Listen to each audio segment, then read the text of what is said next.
was good right there.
And one. Ha ha ha ha. We're back. We're live.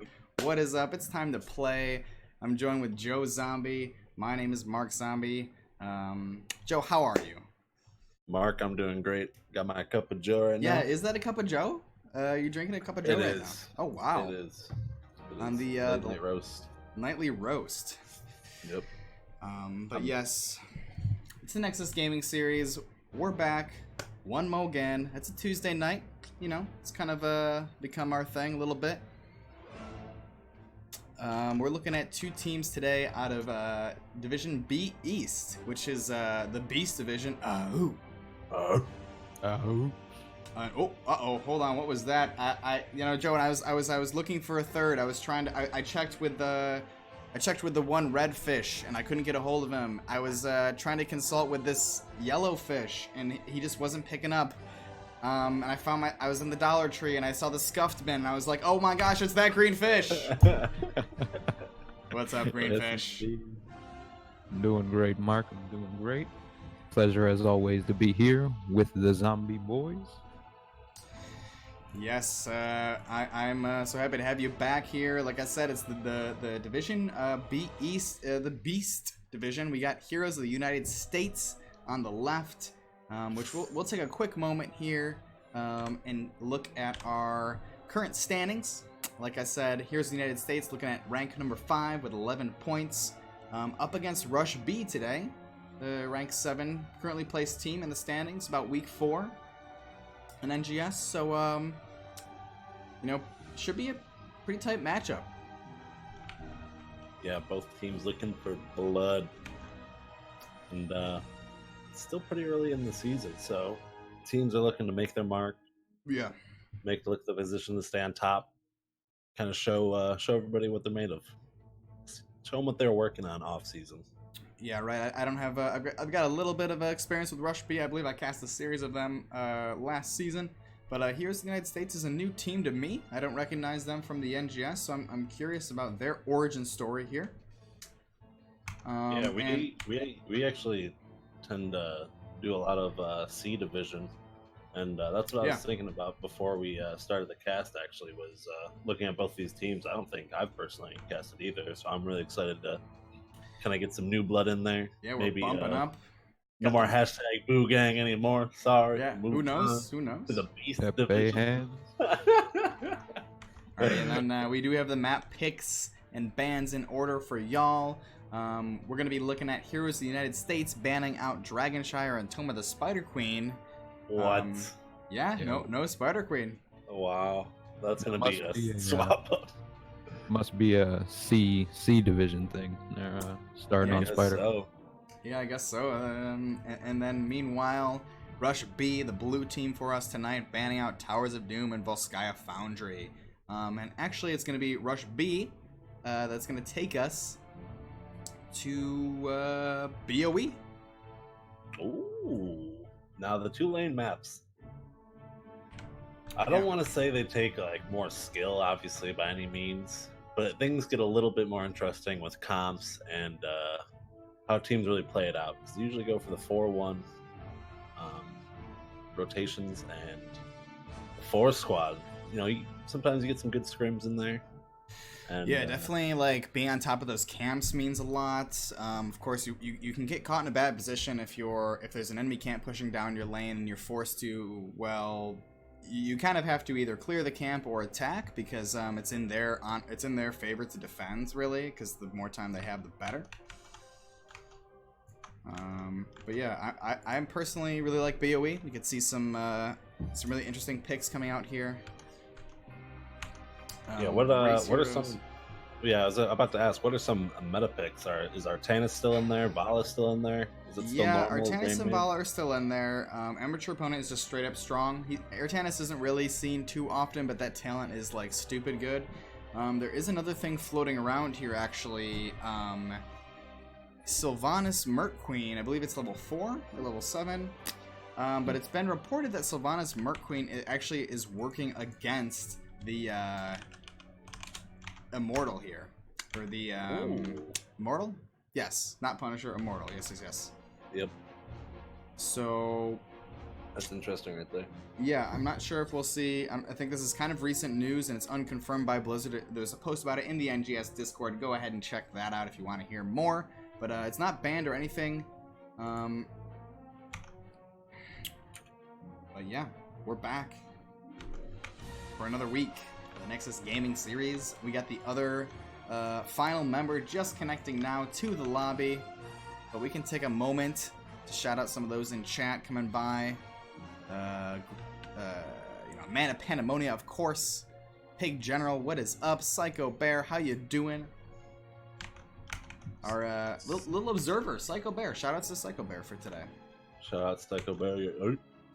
Mark, I'm looking at Mercenary Queen here. Friendly non-elite mercenaries near Sylvanas deal 60% more damage. Sylvanas stuns and deals 30% additional damage to mercenaries. Oh, okay. With 3 stacks of Banshee's Curse. Yes. So both of those work? I believe so. I'd have to pull that up. I definitely saw that conversation floating around. I didn't really dig into the specifics behind it. I just know that there's a, kind of that interaction right now in this current patch. Perhaps wasn't in the game before. It's almost like a amateur's opponent. 30% more damage to an immortal. And then even if the other thing works for it, 60% damage the immortal does, if you do take it. Right, exactly. Interesting. I'll have to keep an eye out for that. All right, and just checking in with GreenFish. How you doing today, Fish? What is up? Nothing but the sky, Mark. Nothing but the sky. Nothing but the sky. Perfect. Here we go. It looks like we're finally ready. Dominator locking in the confirmation. Whoa. Yeah, I'm pretty stoked because these two teams are very evenly matched. Yeah, we got a lot of banter going on in the lobby right now also. So maybe they know each other. Blaze, 420 Blaze. Casters ready to go. Casters are good to go. Ready. Gonna be zipping on into this draft. BOE. Ooh. Feeling good about this. Nice switch up from the good old doing the Spider Queen the past 3 matches. Yes, we also have a glistening diamond Lulu Heroes in the chats. Coming out, Casper to the wonderful Woolly War of 2019. Now, Joe and Fish, are you up on this whole Mareep and Wooloo kind of no war, idea. This debate that's going on? It's the new Pokemon. The new Pokemon is striking some real debates in the NGS community. It's kind of two teams have parted. Team Wooloo repping the new sheep-based Pokemon Wooloo. And then, of course, there's the Nexus Mareeps repping the original sheep-based Pokemon Mareep. Wow. Yeah. I'm not looking at this. I'm feeling I might be a Mareep. It would be a pretty funny joke if I didn't say the next part is there's going to be a match, the Nexus Mareeps versus the Nexus Wooloos, next Friday. It's gonna happen, and it's gonna be crazy. I'm gonna be casting it. I think I have a special esteemed co-caster lined up. But here we go, a Nabarok band. Oh my gosh. T1 tank, not surprised to see him go. Also, hopefully you're doing wonderful there, Lulu. Glistening Diamond VIP member in the chats. Welcome. Yeah, we're having a good time tonight. Hopefully you are so far. We're about to get the second ban in. Now, waiting till the last second. Yeah. I'm really thinking about these bans. Like I said, these two teams, they're so evenly matched. A lot of the times they really, they're taking their time. You know they're going to be doing scouting. This is an important match because this is they're each looking at it, their opponent like, we can beat this team. This is a middle of the road. This is a perfect opportunity for us to get a little boost in their standings.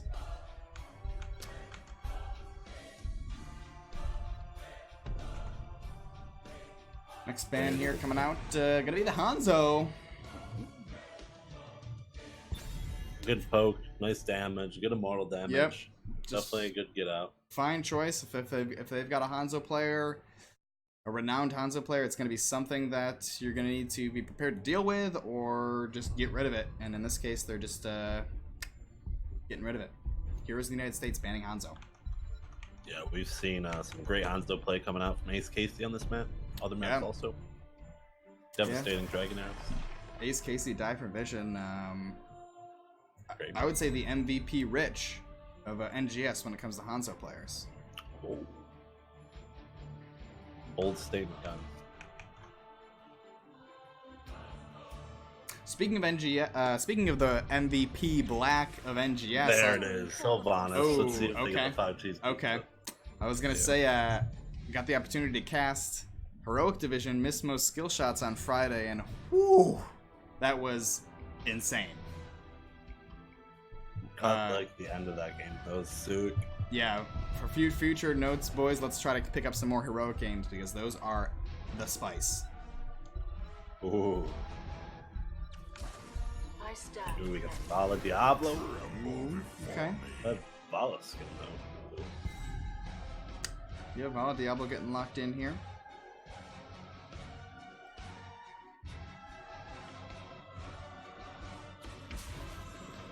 Vala I've been seeing get a little bit more play than normal.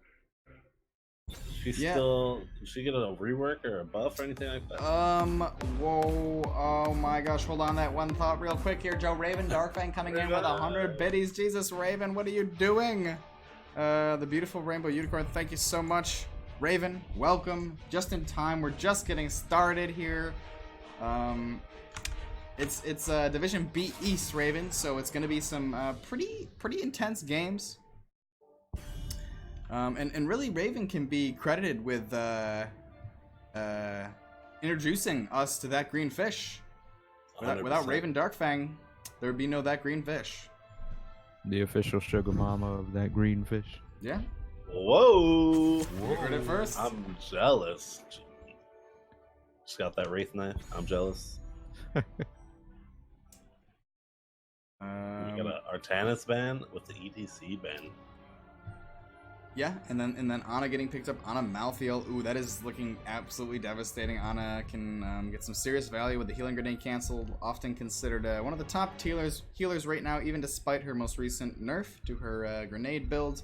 And like you were saying, Joe, Vala's getting some play. She did recently receive a HP buff, which doesn't sound like a lot, but she got a decent chunk of max health as well as health regen, which really just kind of you got to be careful with a hero like Vala. Yeah. Because Vala's either like killing everything on the map or like, you know, barely performing without a second support. And speaking of second support, I'm curious if we see it come out here for Rush B. Yeah, we do we usually see an Uther with that second support, as you were saying last week.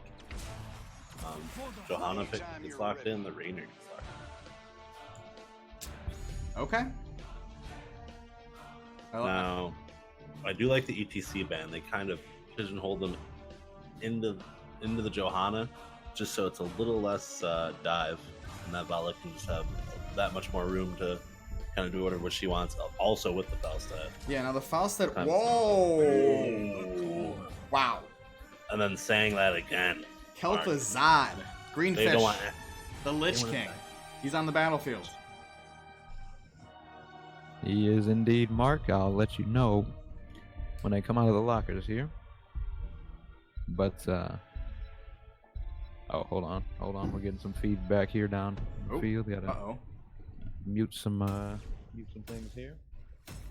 Almost responded to Joe's past comment. Well, either way, I'm realizing that I don't think Kel'Thuzad is the Lich King. He's just a Lich, right? He's just corrupted the Lich King. Jeez, how am I so stupid on Kel'Thuzad lore? Wow, Mark, done. I mean, Arthas is the Lich King, of course, but Of course. Anyways, Greenfish game number was about to 1. correct you on that. Oh, I'm sure he was. Our resident undersea analyst, that Greenfish.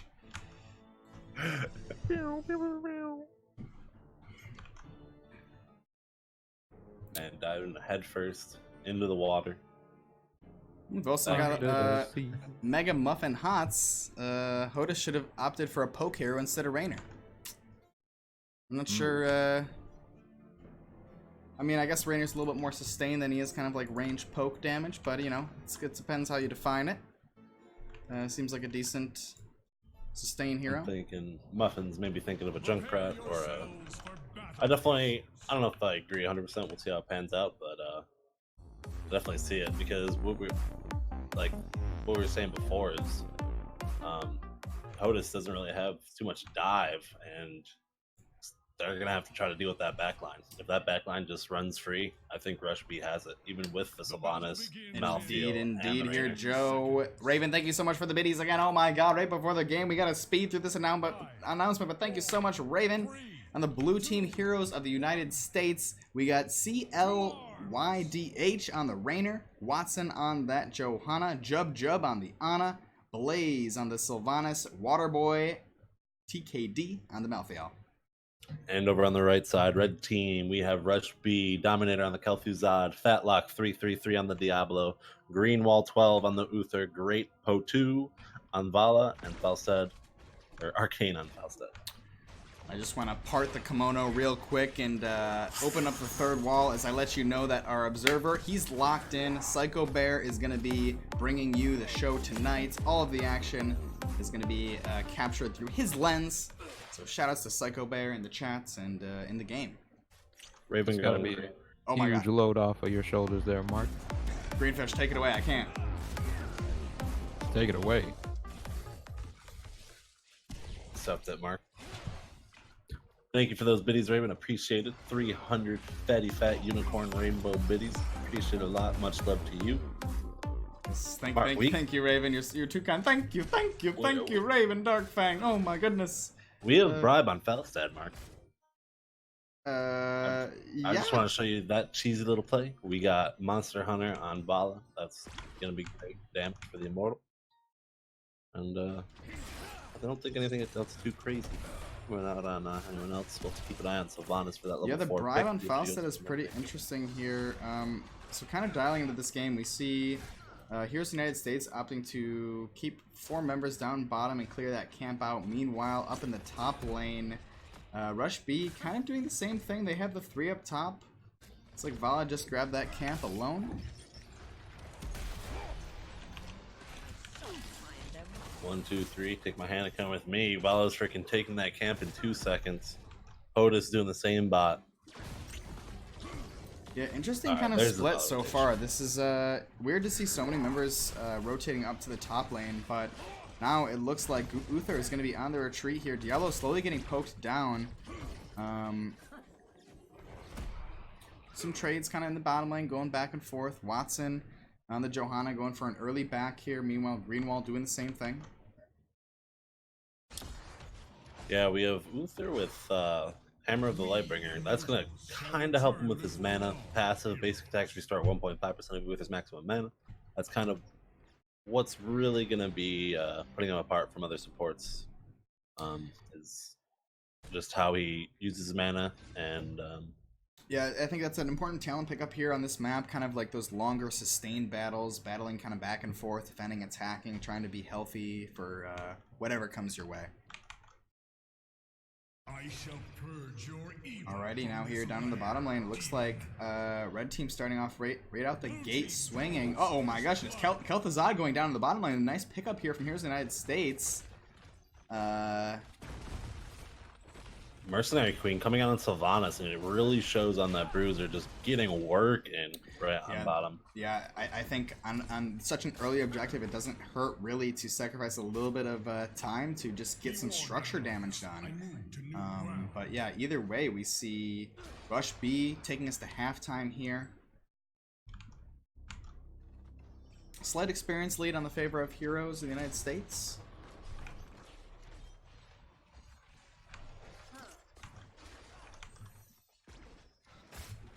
The race for the Immortal is going to be really close, Mark, even though POTUS took us to halftime. It looks like Rush B caught up, but not fast enough.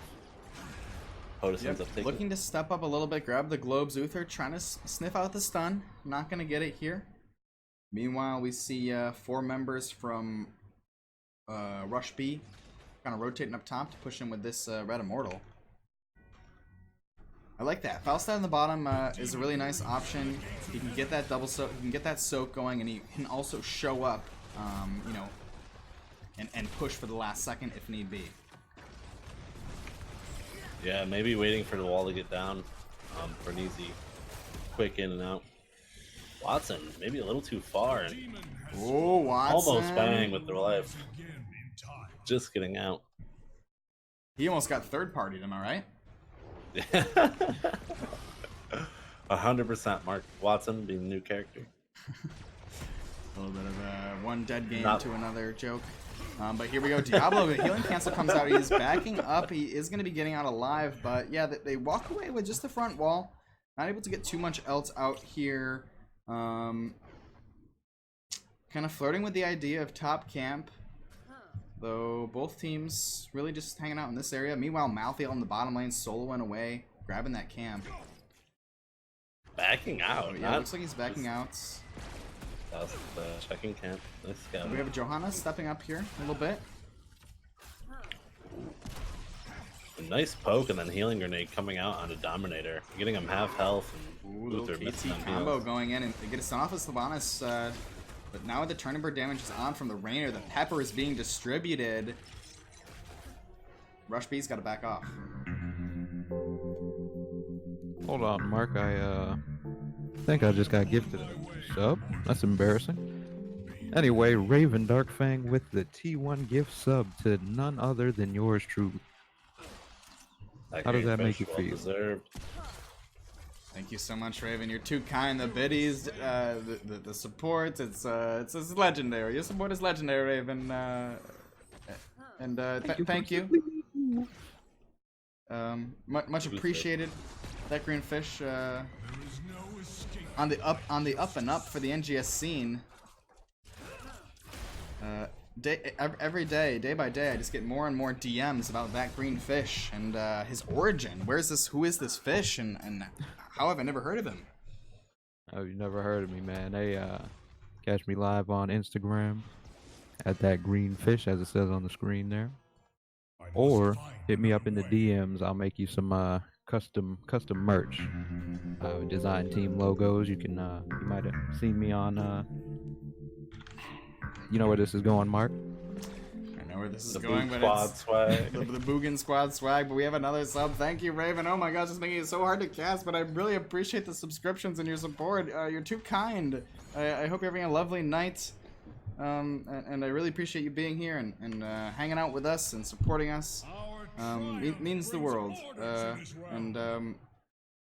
And we have the top lane kind of just zoning back into this game.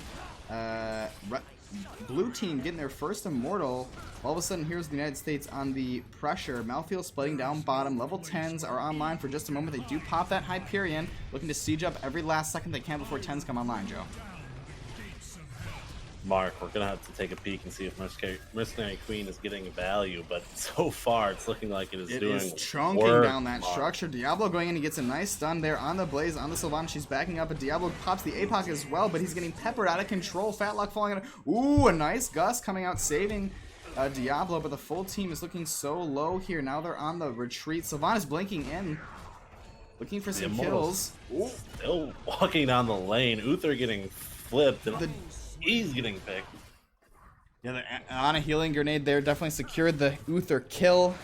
And it looks like Heroes in the United States pressuring this front wall. They're looking for more kills. Combo coming out from Kel'Thuzad. He's got to be close on his quest here. 25 stacks so far.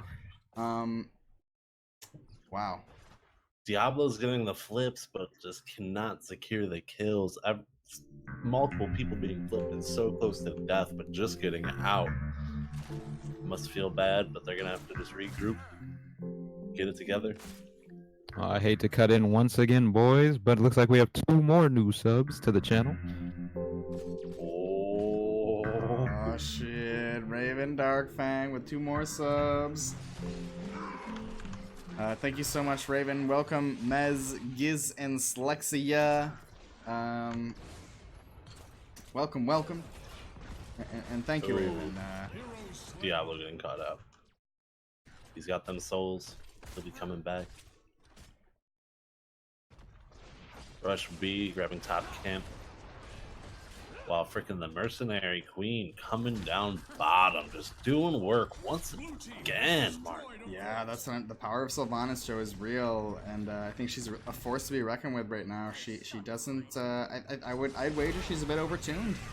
I'm not gonna lie. I kind of anticipate. Oh, here's the Kel'Thuzad combo coming out. He's still at 28 stacks. He's so close, 2 stacks away from 75% spell power. That is absolutely what they need on this map. There it is. There's the quest. It connects. Diablo flies in. He's going for something on Raynor here. Big APOC coming up with it. Oh man, Malthael is cleaving down the whole team, followed by the Ana healing grenade. Oh no, it's a 1, 2, 3, 4 for nothing. Oh, that was disgusting, Mark. Freaking poo-poo platter buffet. Rush B just getting eaten up and demolished. They're getting the keeps, catapults consistent down the lane, and that's it. They might just end here, Mark. Kel'Thuzad, he pops his globe talent for the instant respawn button. Oh no, the damage is too unreal, and it's a 10-minute game, Joe and Fish. That's it. We have 3 players coming up on Rush B right now. Can they push them back? They might be able to. They might have a chance. It's gonna have to be backing out here. Diablo going hot. Raynor just poking down the portal. He's got it. It's pretty much backdooring. Clyde. There it is before the third immortal phase even. Game 1. Pretty convincing. Mark, why am I drinking this coffee? I'm gonna be going to bed before the night even starts. If this next game goes like it just did. That was a dominant performance from Hodis. Might be is GreenFish. Oh, Hodis. You making some news? Ooh, we making some hashtag Hodis squad swag or what's up? Because that performance was out of this world.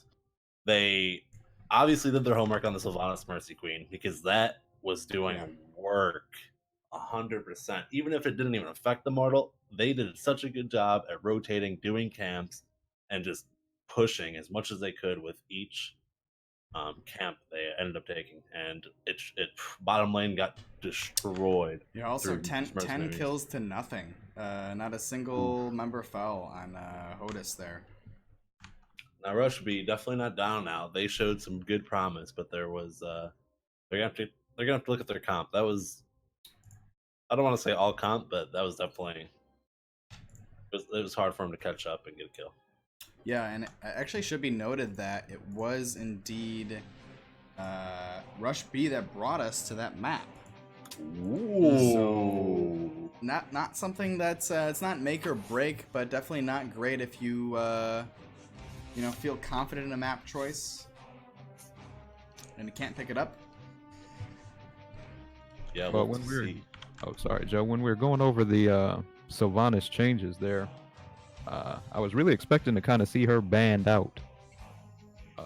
As Joe was saying, it was kind of a carry situation especially on that map against the Immortal. Yeah.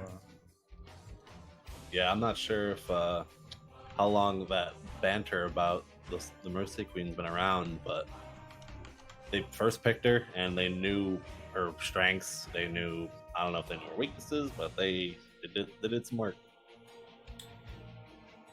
Yeah, it'll be interesting to see how the draft transpires if they how they prioritize Sylvanas, because I tend to agree. We got a fresh young follow coming in from Neutrons. Jimmy Neutron. Welcome, Neutrons. Appreciate the follow. Hopefully you're having an awesome night here as we kind of in the intermission phase, waiting for lobby number 2. We can take a quick look at our map selection for tonight, as we did see Heroes of the United States walking away with a pretty convincing 11-minute win on a map that's Rush B selected.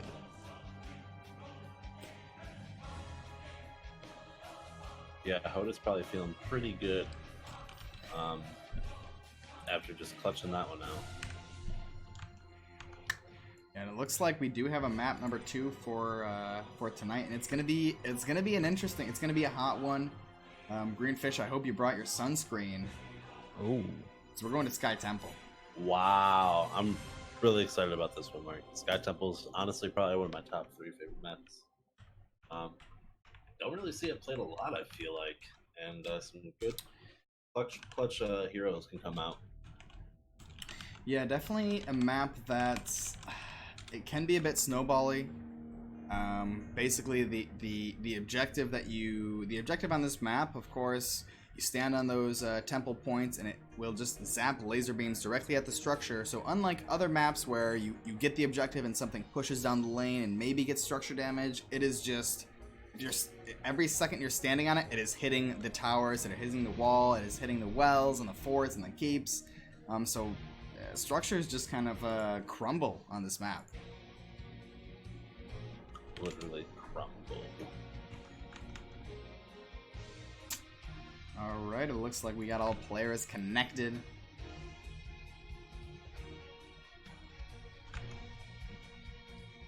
So we should be starting in just a moment here.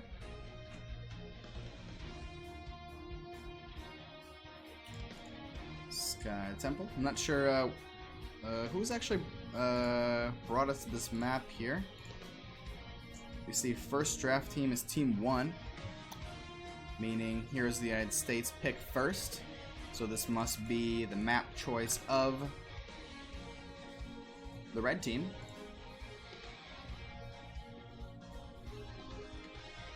Rush B.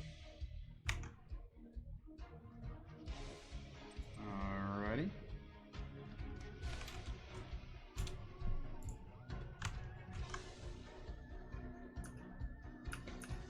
Just checking to make sure I get my observer all situated and locked in, so I can kind of just, lean back, kick back, cast with my feet up, hang out with Joe and ThatGreenFish, and not stressed out about moving the camera and whatnot.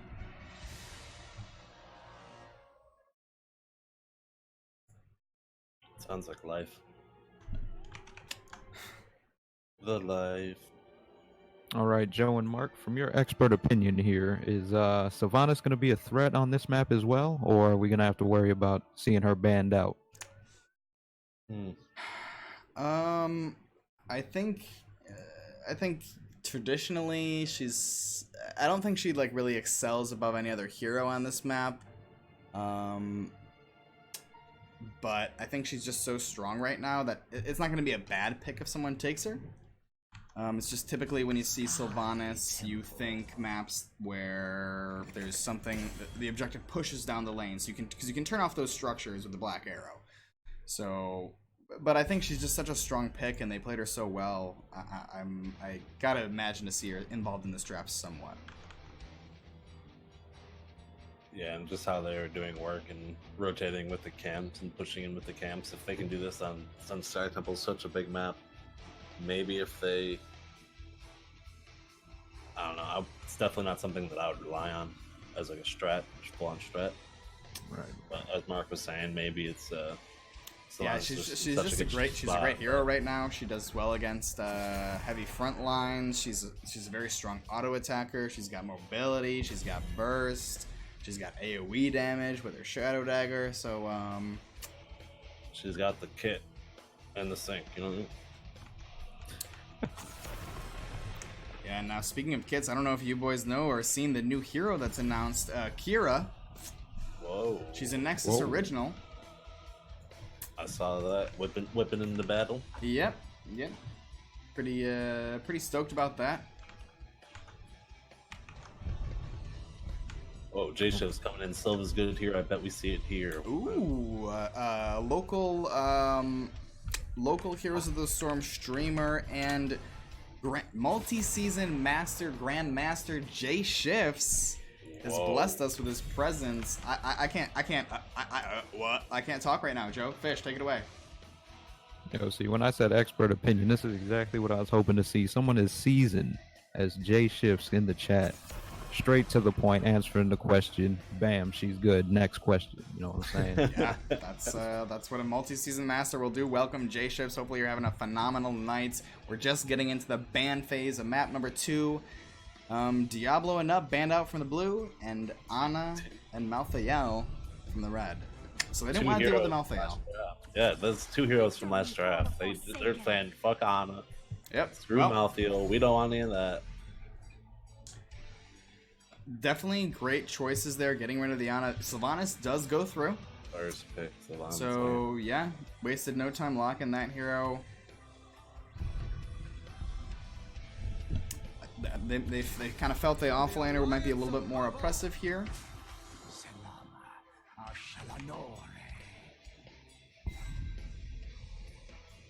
And doing Kalthas. What's he again? See? Bam. I don't know. Bullshit. Greenfish getting more clout in chat. Maybe we should get a can for fish, and I'll just sit out. Yeah, I could just drag his little fish emblem kind of over top of yours. There we go. That's perfect there. This is Mark and That Green Fish. What is up? Dahaka and Tyrande getting picked up. All right, Joe. I'm gonna unblock you. I feel too bad. I can't do that. I need you, Joe. I need you. Am I looking over your shoulder right now? You're back in your Greenfish is no longer sitting on your lap. I'm so sorry. No, you might have to change your pants. He may have been a little wet. Confirmed soaking wet, Mark. You have to grab a towel. Yeah, my microphone must be waterproof or something, because I worry about electricity and whatnot. Oh yeah, underwater batteries, Mark. Yeah. They got underwater Dahaka speakers, so I don't see why not. Huge Dahaka fan. Love Dahaka coming out. We got the Artanis ETC band. Yeah, now the Dahaka pickup, it's a great map for him. He's one of those heroes that doesn't typically see too much play anymore, but he never really went anywhere. He's still very strong, especially on a map like this. Yeah, the global and his sustain is really good. He doesn't do crazy damage. He depending on what build you go, you can take a large amount of damage. You can kind of be tanky. But he has a lot of utility. Just good wave clear. That global, as we were talking about. Personally, one of my favorite offlaners is Dahaka. We got the Uther. Uther and Kerrigan. What is this? What is this? This draft? This is insanity. No main tank, no warrior at all. Just a bruiser. Actually, Uther is the warrior here. It's a main tank Uther. Wow. Wow, Mark. I like what we see. Do you think the Dahaka's still gonna? Well, yeah. And also, I mean, it's a double support comp. What the poop? Whoa! Wow! The Melganis coming out. We don't see a lot of Melganis. I'm stoked. Let's go. I'm Rush B all the way. Hashtag Team Rush B. Let's win. I mean, I'm unbiased. Any team. These are both great competitors. I can imagine any of them might win. But as a caster, kind of want that game 3. I don't want to have to, hang up with That Green Fish and say, all right, see you later. Hang up. I just kind of want to extend it, keep it going. Uther Dahaka cheese. Wow. Ooh, yeah, the cheese coming in from J-Ships. Yeah. The cheese Ships. call. What are you thinking? You like this? Do you like the Kerrigan? I see you on Kerrigan a lot. Maybe Yeah. back in a little bit more. Yeah, Kerrigan, we're gonna know pretty soon here if it's gonna work or not. The double support. I want to see how they play this early game, because Kerrigan is not someone you want to play from behind on. Wow. If HOTUS loses, worst shot caller and a Ooh, okay. Interesting. Maybe a little bad blood from these 2 players here. Yeah, do you know little HOTUS? For your ceaseless battle. The great Batu.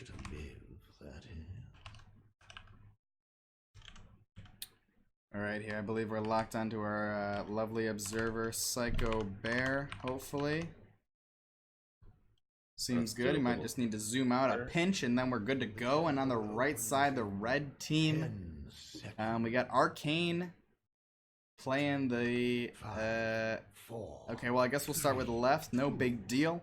It's going to be blazing the Sylvanas, Jub on the Tyrande. Waterboy TKD on the Kerrigan, Clyde DH on the Dahaka, and Watson on the sorry. Here we go. And Now right. I'm actually locked on the observer. We good? Take it away, Joe. On the red team, Rush B, we have Dominator on Lunara, Arcane on the Melganis, Greenwall on the Anduin, Great Potato on the Kalthas, Fatlock on the Johanna, Mark. Great Potu. I'm butchering your name. I'm sorry. Much love. Yeah, the left side, the blue side, it's Watson on the Uther, Jub on the Tyrande, CLYDH on that Dahaka, Blaze on the Sylvanas, and then it's going to be Waterboy, TKD on the Kerrigan. Mark, Lunara top against Dahaka. I'm loving that from Rush B. That's a good Dahaka counter. He's going to have a hard time with that poke, or we'll see her rotations, but she'll probably most likely just end up staying top lot. Don't want Otis to get too far up in XP with that global. But we'll see how well they play around it. And ooh, Fatlock moving in with a cheeky invade. BJ Lal coming up here. It does get scouted, though. Yeah, a little 3-man squad right there. Just a lot of burst, a lot of damage, getting that camp down insanely quick. Also going in for a fat combo against Mal'Ganis. Oh, He's Mal'Ganis, getting down he pops low. the He's armor, at he a pops quarter his sleeve. health. He's looking to get out. He does connect with Kerrigan. He gets out alive. Dip, dive, juke, jive, dude. Arcane's living. Now we got Siege Giants versus Siege Giants. Ooh, interesting pickup as a Mal'Ganis main myself. He does go with Winged Guardian at level 1, which grants him that 75% physical armor. Over the typical time to feed, which is just a fixed amount of health each attack. So maybe looking at the Kerrigan.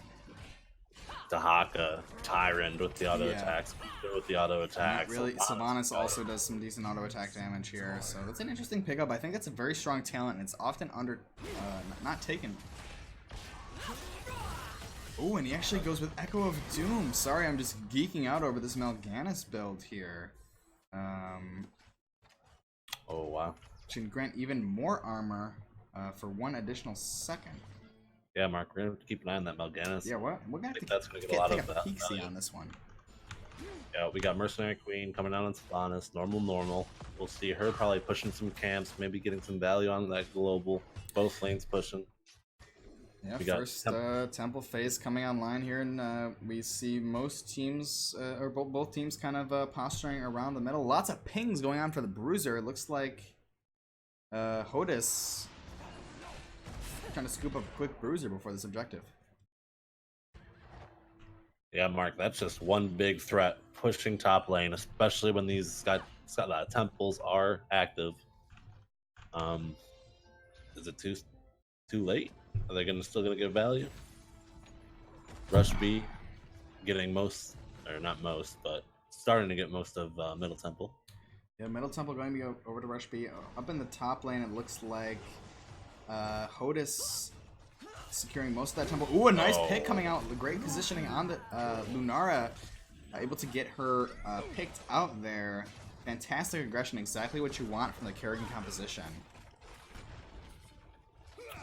Really, the stun combo between Uther, between Tyrande, that's gonna be the key here. They're going so deep, and they're getting Sylvanas as well.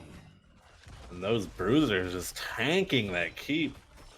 The fort, excuse me. Yeah, first fort, periodic catapults. Nothing in life is more satisfying than periodic catapults. And here we go, we get them. 4 minutes in. Yeah, we have Dahaka bot, the global coming in. He's got pretty much 1 full wave missing out for Rush B. And a full level lead right now. Yeah, the full level lead is going to be problematic in the future here, moving up to level 10.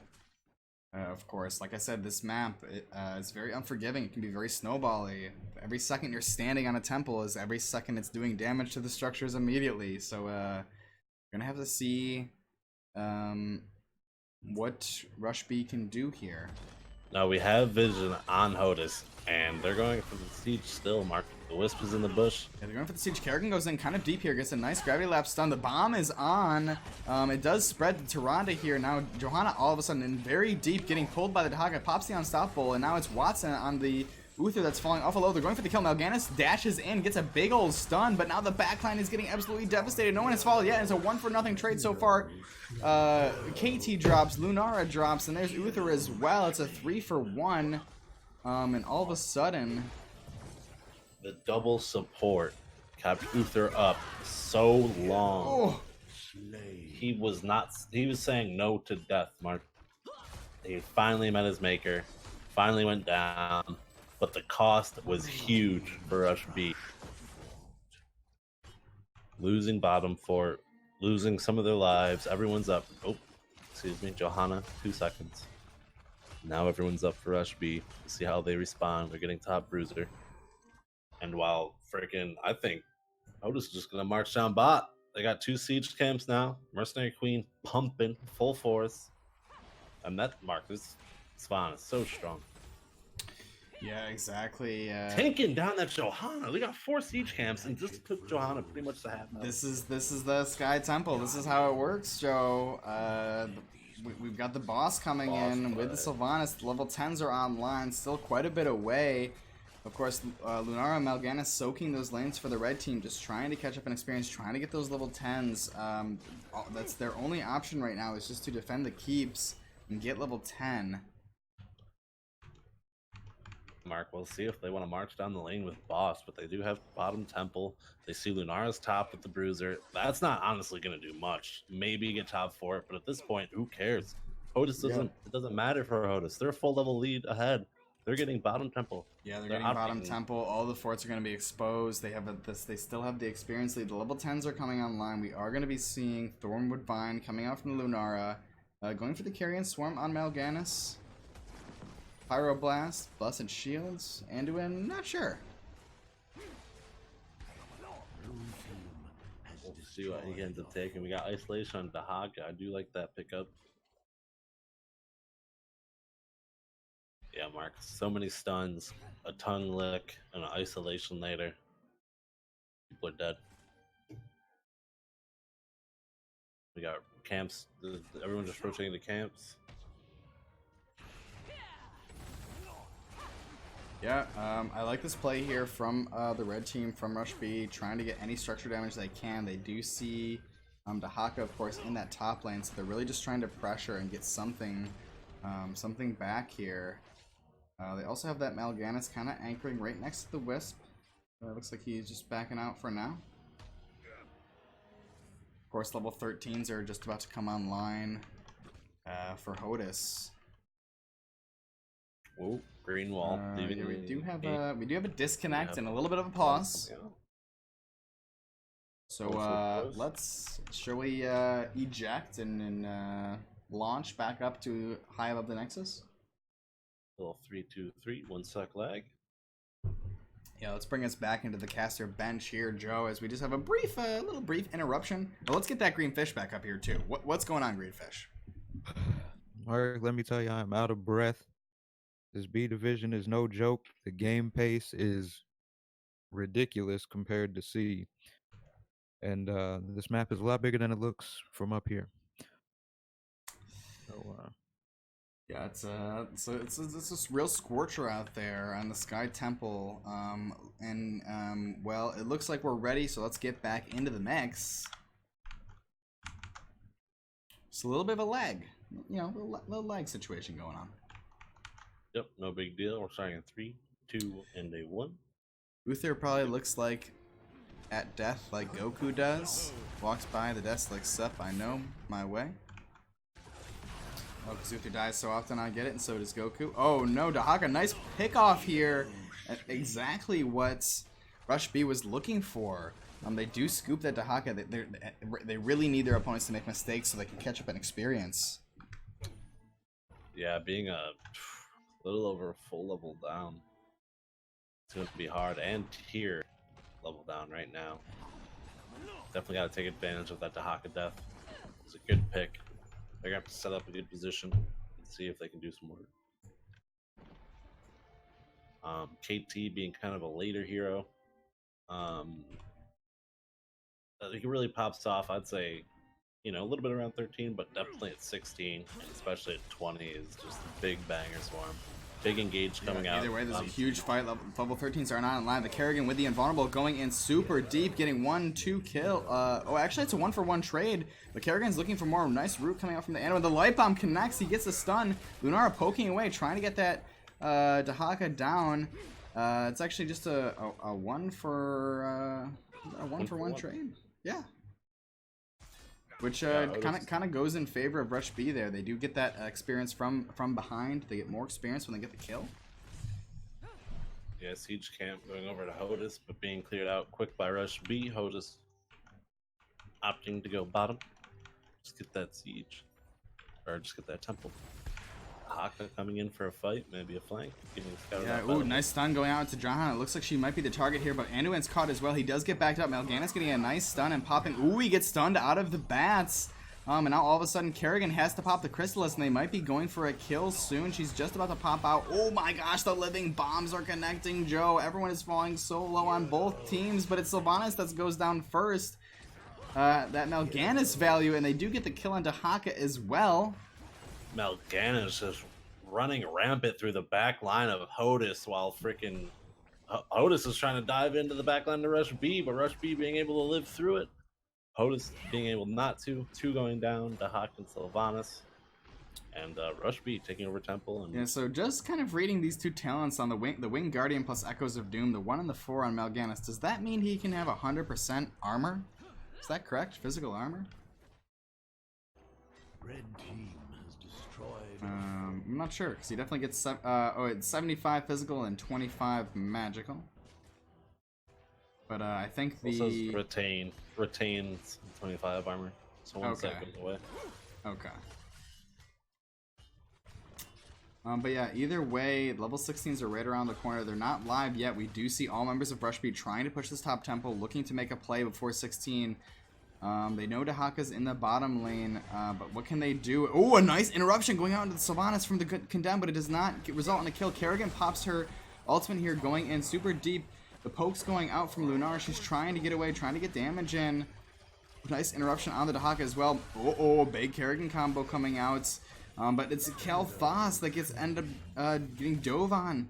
Anduin trying to pull Johanna back here, looking to minimize their losses. Big light bomb connecting. Ooh, Johanna goes down as well. Yeah, Mark, 2 members of Rush B falling.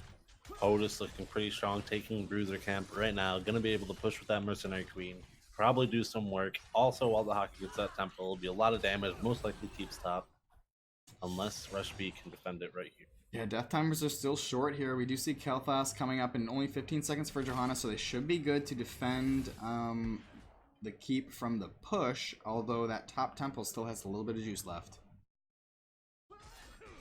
Yeah, luckily not enough to get down. Definitely down the Moonwell. Goodbye, Moonwell. And then a little bit of damage onto the keep. And Rush B looks like they're okay, rotating down. I was gonna say, I don't think they want to really take this fight. They just want to get 16. They're getting vision right now, rotating down to do the siege camps, kind of scout it out. Yeah, nice clear on the siege. I like Johanna's positioning there, just kind of soaking, anchoring in the middle lane, providing vision. Level 16s are online, and we can assume that something crazy is going to happen at this point, because we know that Rush B, they're feasting. They want something. They need to turn this around here. Let's see if they make a play, or if they wait for the next temple, which is going to be mid-phase. Mal'Ganis mid, getting hit by a bunch of combos. Oh no, yeah, the combo's going out, but oh boy, it's so good for Rush B. They get 1, 2 members, the light bomb connects, but Kal'Thas is on the retreat here. Kerrigan going super deep. She tried to get the kill. She does get it. She pops the Crystallis here, but now all of a sudden Lunar is getting zoned out, but she's on the return here, getting poke damage onto Sylvanas. Sylvanas and Kerrigan are going to be falling soon. Split damage going out on Sylvanas and Kerrigan, but both. That's just what I said, Joe. I knew it. I could tell the vibe, the team, the energy. They needed something. They wanted to. They were just waiting for the 16s, waiting for a fair moment where the lanes were okay from the Dahaka pressure, where the temples weren't up, and they got it. But of course, Dahaka made it out alive, and that pest, he's pushing top lane with the Bruiser. We got a little commentary from J-Shifts. The Hodis comp is so strong early, but falls off late. Once late game hits, run from all 5v5 fights, take your advantage fights, camps, and split push. Well, Mark. It's almost like J-Shifts can see the future, as he kind of called that here. And ooh, the aggression, the damage going on to Dahaka. They might get this extra kill as well. He does pop the dig in his trait. There's no way he's going to... Ooh, he might get a kill on Lunar. She's falling awful low. Ooh. Oh man, he wanted that Lunara booty, but did not get it. No, no, no. That's my purse. I don't know you. Yeah, now just like that, Dahaka's staggered from his team. The temple is spawning. We see 1, 2, 3, 4 members of Rush B stepping up, starting the channel. Meanwhile, the boss is in the bottom lane, still pushing. It's going to fall any second now, but it's going to be enough of advantage for Rush B to get most of this temple. And Mark, a snap crackle pop later. We have 18 to 19 Rush B. The slight advantage. Uh-oh, Mal'Ganis falling awful low here. He pops his... Oh, he does get the ulti. It gets canceled. Oh, no. Sucks to be Mal'Ganis. That's why I never pick him, because his ult gets interrupted so easily. But Kerrigan in the mix, going for more kills. The Divine Shield. She's taking 0 damage, and just mayhem pursues. Even a 4v5, and they still drop the fight there. Rush B gets pushed off of the point, Mark. HOTUS being able to take the little bit that's left and do a little damage to the middle wall. Yeah, that's definitely a kind of a punch in the gut here for Rush B. Kind of getting their momentum swept out from under them. Level 20 is now online for HOTUS. Moving on to that siege camp is going to be an easy clap. Level 20s are not yet picked up by Tyrant. Uther. Oh, Bolt and Storm. Here we go. That goes up with Sylvanas, a little extra mobility. Oh, Bolt of the Storm still exists. Sylvanas has it. Alright, how about that? Just in case she couldn't teleport already. She's got 2. One of the old alpha talents still kicking around. I believe Diablo's got a version of it. Jaina also has a version as well. Definitely used to. I think they actually took it. Uh-oh, hold on. We might have the invade coming out. Nice flashlight from the Johanna does interrupt that Sylvanas mount and is going to be enough to kind of back them out. Realize that it's not in their favor. The Wisps have been on point all game, Mark. The vision that it's provided. Yeah. I think definitely vision is probably something in your home games that's people don't weigh as value, or you can't rely on people gaining the value from it. But when you're in the competitive scene, you kind of have to trust your team that people will, take the information from the vision. Ooh, this is something here. Yeah, Mark, we got Dahaka pushing top, being able to come down at any moment, but Rush B looking for the push. Are they going to go aggressive? A little bit of teeter-tottering on this bridge here. They're not quite sure. The temples just spawned, so it might be changing their plans. They do, of course, see that. Risky back from Johanna. Surely going to get interrupted and delayed. Ooh. Yeah, this is the problem with Sky Temple and the global heroes. It's like if you do not address them, they are a constant pest. If they're drafted, it is something you always need to be keeping up with. Yeah, HOTUS just able to take their spot rightfully on the middle temple. Playing a little far up, playing a little aggressive, looking for Rush B to just they get a nice busted shield on Kerrigan. She does pop the Crystallis, but he gets the invulnerable as well. She turns around with a big combo. Now all of a sudden it's on Anduin with the light bomb gets popped as well. Kerrigan in the back line gets gravity laughs. Meanwhile, Sylvanas so deep. She's going to be getting Pyro Blast to the face. It's going to connect with a kill. It's 1-2 for nothing trade so far. Oh my goodness, Joe. Mark, freaking Rush B answering to the engagement of HOTUS and Kel'Thas. With the level 20 Uther, he's chasing. He's looking for a kill. But yeah, wow. That's shout outs to Rush B there. Just really Mark, staying in the game. It's not over back yet. In the game with redemption now. If Rush B is pretty split right now, if HOTUS can get a pick, this might turn the tides. Ooh, the Rukozaki does not connect. Mal'Ganis gets a big 2-person stun here. He's looking for the sleep. He slows down Uther. Meanwhile, the Haka's in the backline pressuring Lunara. Followed up by another stun here, but the damage is turning around on Uther. Meanwhile, Johanna soaking that top. It's 2 temples over to the side of Rush B. Uther does not want to die today. He finally falls after those chunky heals. Are those Bob chunky heals? I don't know. They must be. And we have Fetlock looking a little low, but going for the boss. On that damage.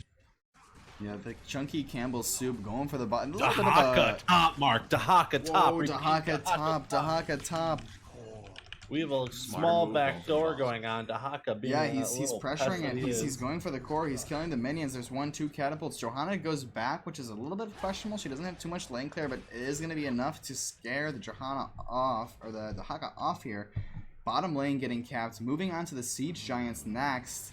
And yeah, this is psychological warfare, Joe. Both teams are shook. Mark, I'm not sure what's going on with the Dahaka if he has the burrow, but if he gets a burrow down while Johanna's stuck top, it might just be enough.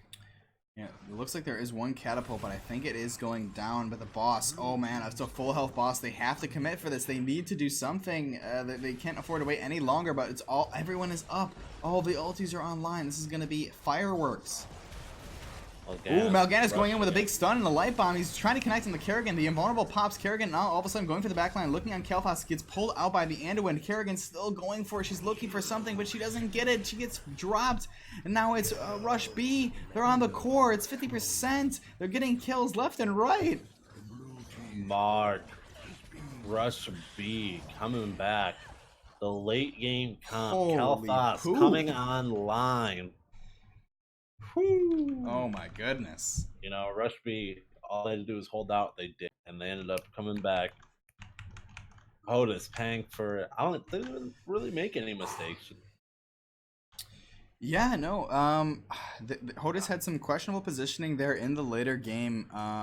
They kind of had a couple times where they staggered either. You know, like the one time I pointed out to Hockey getting picked off, where it turned out to not even matter because they won the 4v5. But right there at the end. You know, we saw the Blessed Shield, the Johanna initiation going on into Kerrigan. She had to pop the Crystallis, but it wasn't enough to keep her alive. At that moment, it's already a fight you don't. That's not going in your favor. Yeah, 100%. And Hodis looking pretty dominant, but I guess J-Shift's calling him. Yeah, J-Shifts, you know, you guys thought I was making jokes. Oh, multi-season Grandmaster J-Shifts, but here's why. He 200 IQ Illuminati confirmed. He sees the game like other people. They don't. He sees numbers. He sees patterns. Right. Other people just see heroes. Right. They see spells going off. You're like, oh, we've got Johanna. We can counter Zul'jin. And J-Shift's like, nah. This, and that, and that, and that. Counter their whole entire squad. Yeah, well, wow. So, Rush B walking away with a victory. What did you think of that match, Greenfish? Well, Mark, early on you said this had a huge snowball potential. Well, I think we just saw the snowball fight of the night. This was a constant high-intensity game, just back and forth. You think the snowball's coming, and it just gets turned right back in your face. So, yeah, I felt like I was watching, you know, Frosty getting melted, getting built up and then melted, and built up and melted again. It was an absolute nightmare. Right. Frosty getting ran over by Snow Patrol.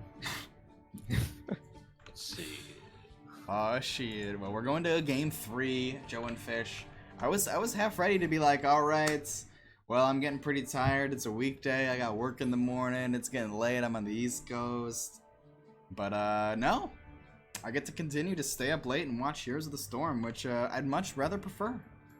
Especially when I'm with Joe and Fish. I appreciate that a lot. I have to agree. Hanging out with you boys is a good highlight of the week. Yeah. Like, chill. Cast some games. And also having our observer, our lovely silent observer, Psycho Bear here, to kind of watch the game through his artistic lens, making it nice and smooth for everyone at home. So big shout outs to Psycho Bear, Zombear, captain of the Nexus Zombies, up and coming NGS team. And of course, the viewers at home, Mark, we can't leave them out. Of course, Greenfish. We're here for you. Wonderful people watching, all you beautiful lurkers. I know you're there. Whether anybody's intimidated by J-Shift's intense knowledge of the game or not, feel free to root either side. Yeah, now is the time, lurkers. Come out of the shadows. Let us know in the chat. Who are you here to rep? Maybe it's your brother or sister. that's playing on Rush B, or maybe it's your good friend on Heroes of the United States, let us know. Now's the time. Show your colors.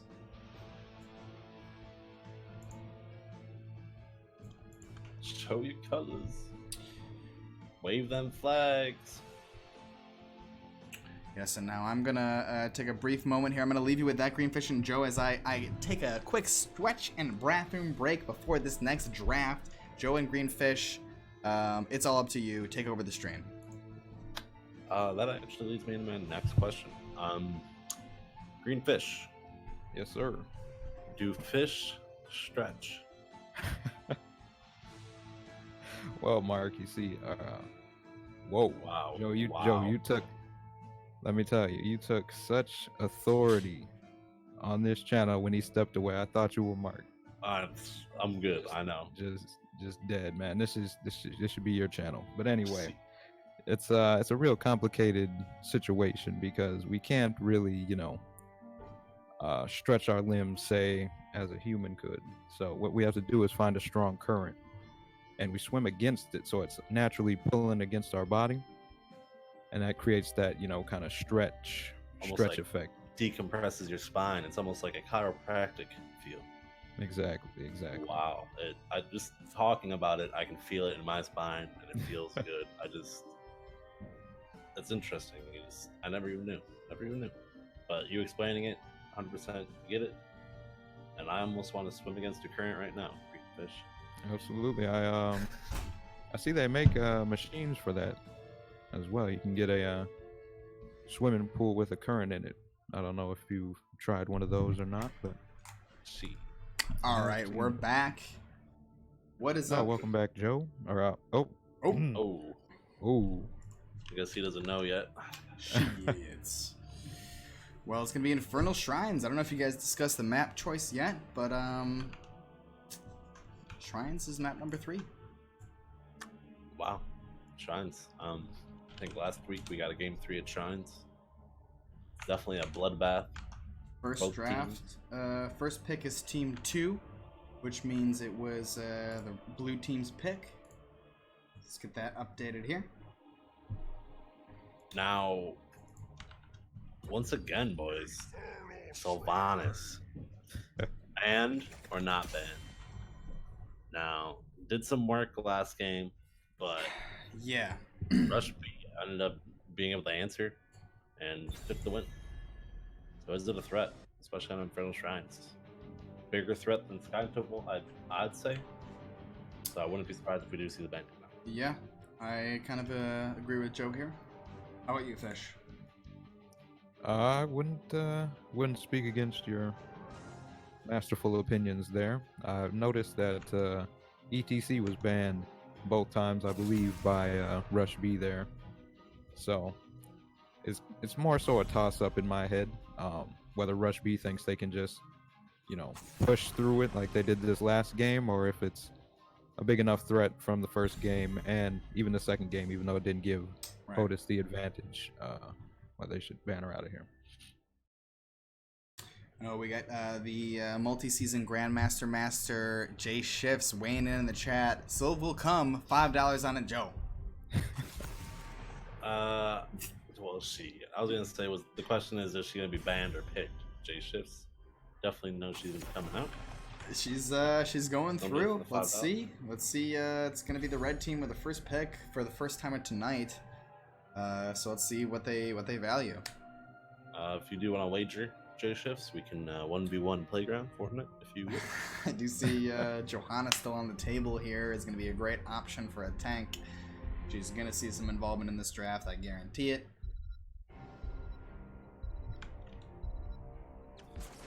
First pick, Kel'Thas, Mark. Now, the Kel'Thas was strong last game. Yeah, Infernal Shrines, the great he's Patu. a strong pick. I like it. I did see a couple times, I'm sure there were more than 2, but I did see at least 2 times where the bombs got some serious value from the spreading, which... That's honestly, Mark, thinking about it, that's it kind of, if you hit your flame strikes and the bombs, obviously depending on your build, Esmond, I like that. TOS, get those pierced nipples out of here. How does that not banned? Asmoden gets locked in. The living bombs kind of act like the ETC mosh pit, where it's kind of like a mind game. It kind of pigeonholes people into not grouping up, etc., etc. But Kel'Thas with the flame strikes will still get great value and damage, and especially with the CC also. Yeah, also those Anduin light bombs. You know, I know you haven't been around too much. Oh, and they just go over the Mal'Ganis again. If it ain't broke, apparently don't fix it. They're taking Mal'Ganis. Arthana, are you watching? Mal'Ganis? Now, I personally enjoy playing Mal'Ganis, but I don't think he's, you know, the CC. He can be so shut down because your third Q, that's the one that actually heals you, that does the stunning. You can get kind of interrupted mid Q. You can get interrupted out of your sleep. You can get interrupted out of your ult that keeps you alive. So he's very prone to CC, but I think he does have that potential where you invite your opponents to make mistakes. They think you can kill. They think that you can kill, but they actually can't because of your you know, heal over time, your life leech, your vamp aura. Going to the Dreadlords. Malfurion ban coming out, Mark. Ooh. That's an interesting ban. Interesting ban indeed. Possibly targeted. It definitely targeted. Malfurion has kind of fallen out of the meta quite a bit as of late. Fatty Deckard skin. That skin is sick AF. I have not seen it yet. That is so cool. It's unbelievable. It's the sweet. Yeah. The Deckard Wasteland Pain. Deckard with the fucking sniper, dude. That is sick. Deckard Pain coming out here. And so I like this composition. Heroes of the United States is kind of going all in with the Asmoden. So far, at least, I love the Condemn plus the Johanna combo plus the Asmoden dunks. They have Sonya, which is you know, a hero that's also fallen out of the meta a little bit, but she does do a decent job at clearing the camps and clearing the objective. Yeah, and just as a solo lane, she has just good sustain, good wave clear, can push the lane. If she opts in for the Wrath of the Berserk, you can pop that and clear some stuff, clear some buildings. We're actually seeing a Mal'Ganis off lane. Was that what other tank did they run with Mal'Ganis last game? Hell, it's about damn time. Surely Diablo. was it Diablo or no? I don't know. I can't confirm. I don't think I think they had a traditional off laner, I thought. But right now, Joe. Was it Joe? All right, it was Joe. Okay, so they were running that Mal'Ganis in the off lane. Interesting. And then Tychus should have taken that bet. Wow. That'd have been an easy $5. No Sylvanas. Yeah, no Sylvanas. Tychus. The Tychus, as you're saying. Right. Going into that kind of you know, great answer to the Garrosh. Also going to be great against the Mal'Ganis, of course. Well, game number 3. Yeah, Mark. I think with leaning to Hodis's comp, they can kind of just push lanes with that Asmoden Sonya. We'll have to see if they really kind of try to go hard for the objective. They might try to fight for it, obviously, because it is a pretty big deal, but might opt in to just soak and push out them lanes. Yeah, on the left side, the blue side, Heroes of the United States. We have Watson on the Johanna. We got Waterboy KD on the Sonya. Jub on the Deckard Pain. CYLDH on the Asmo. Get those nipples out of here. TOS. And Blaze on the Tychus. And for the red team, we have Dominator on the Hanzo, Fatlock on the Garrosh, Arcane on the Mal'Ganis, Great Potu on the Kel'Thas, and to round out Rush B is Green Wall on the Anduin. Uh-oh, big Asmoden going in a little bit too deep. The throw connects on the Garrosh, and they're getting a kill. The aggression, they're pumped up from that win.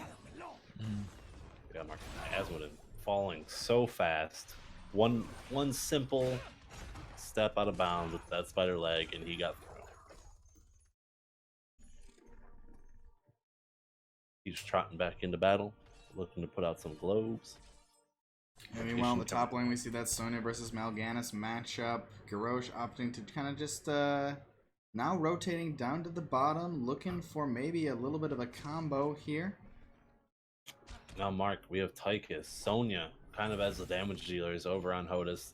Obviously, Asmodin can do a little bit of damage, but the same build coming out from Agana so A far. whole lot in the middle lane. We get a big condemn coming out here from the Johanna, getting some pressure down. Not going to be connecting.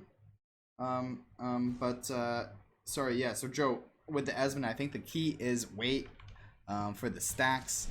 Which is actually interesting. Looking at the talents, he's going to be opting for the auto attack build, Wrath at level 1. Which of course, Asmodin's, hold that thought. Garrosh getting a bursted down here. The root coming out, it does connect. They're looking for a kill, and they get it. The Dorito confirming that kill. Beautiful Deckard CC, and the burst coming out from Hodis. Being able to pick off like a Roche, luckily for a small respawn timer, but a couple free rotations, and a camp coming out from Hodis. Yeah, that Wrath talent at level 1 for the Asmo though, which will grant him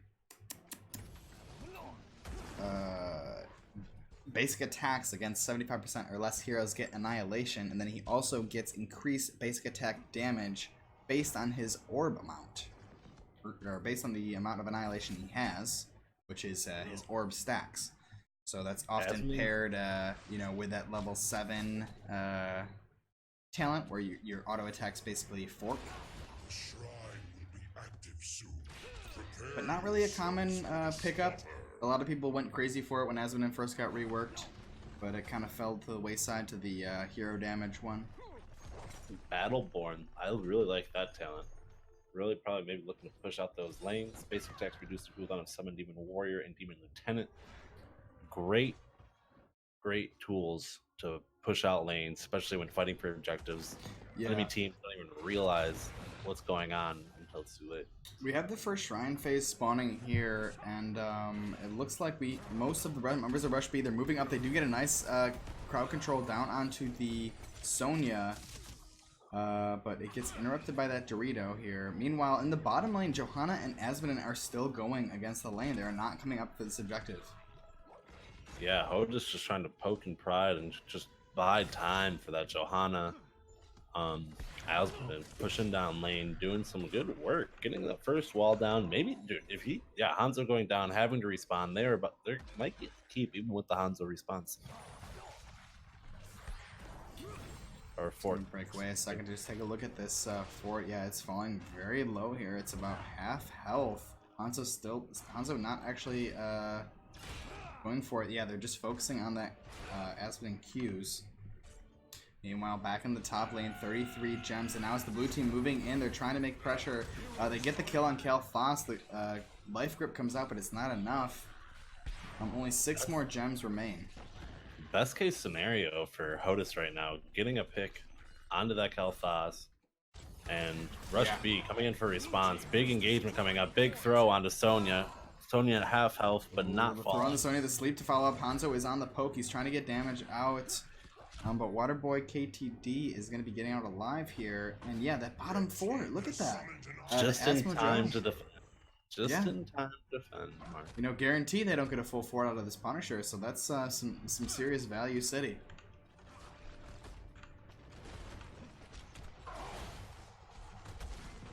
Yeah, I'm liking the comp diversity coming out from Hodis so far. Seems like each comp that they've ran is going really complements the map, even though obviously they didn't take second map number 2. Right. But even their comp then was it looked really strong. Having that Tahaka, yeah, they kind of went with the double support. It was an interesting take running the main tank Uther. With having that Tyrande as a support, it almost worked out for him. I think if it were not for a few missteps in their positioning towards the end of the game. Yeah, both teams just getting camped, just kind of lamping right now. Yeah, just straight lamping here. We can check in with ThatGreenFish. He's on the field. He's down in the mix. He's maybe in one of those vents. What's going on, Greenfish? Heaven or Hellfish, where you at? Like I said, Mark and Joe, I'm down here. Mark actually called it. Poking my head out of one of these vents since I heard my name. Lately I'm really just following around this Asmo, as Mark pointed out, kind of a not so hot pick on the first talent, seeing how he's adapting to that. But yeah, map's shaping up pretty good. Yeah, now looking at this bottom camp moving in, it's gonna be kind of maybe a throw pit scenario. Both teams really posturing. The solo laners are off doing their own thing. Meanwhile, Johanna is in the deep. Garage getting bursted down. He's trying to get out. He does get the heal, but ooh, the nice life grip comes out, and it's gonna be enough to save him. Camp going over to the blue team. Heroes of the US.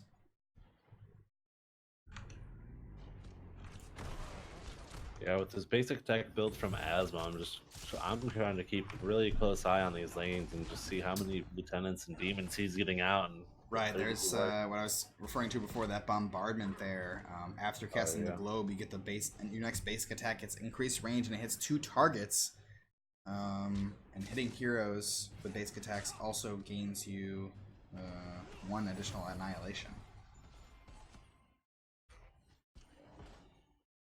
Basic attacks empowered by bombardment, so only in that window, that 3-second window. So really kind of like a stutter step Asmo. Uh-oh, cheeky play coming up as the red team moving to engage. They do get a nice throw, but it's on the Johanna here. All of a sudden, Rush B. It's surely looking like a BJ play for sure, as now they're on the retreat. The invade was not good. Asmon getting a nice sleep peel on the Johanna. Everyone's no deaths here. Yeah, good disengage coming out from Rush B. Noticing real quick that the strong Johanna was not going to work. They had to get out fast. Everyone getting out safe and sound. And Hodis is being the first team to rotate down and kind of get on position. Yeah, Rush B kind of posturing up top. Looks like they are going to be making that rotation. 5 seconds remain on this shrine. It is going to be spawning very soon here. Odin is still available, and also Stay a While and Listen. Meanwhile, Carrion Swarm, Pyroblast, and Light Bomb are available for the red team, and they're moving in. They're looking for something. Yeah, Mark, maybe waiting for the Warlord's challenge coming up on Garrosh in 3 seconds, but they're going in for an engagement, Mark. Big Dorito coming out, getting stunned. The Dorito, there's the Light Bomb that connects. It's 1-2 targets. Sonya might be the kill here, but there's this Odin is popped. Sonya's still falling so low. She's trying to get out. She makes it. Ooh, the dunk. Kel'Thas, he can't survive. He goes out. All of a sudden, it's a disengage call from Rush B. They're trying to just minimize their losses here. Big globe, chunking people down. Bob chunks left and right. One of Bob's #1 heroes, that Bob Modan himself, coming out to play. Chunky Campbell's soup, Mark, on that damage. Chunky Campbell's soup, Joe.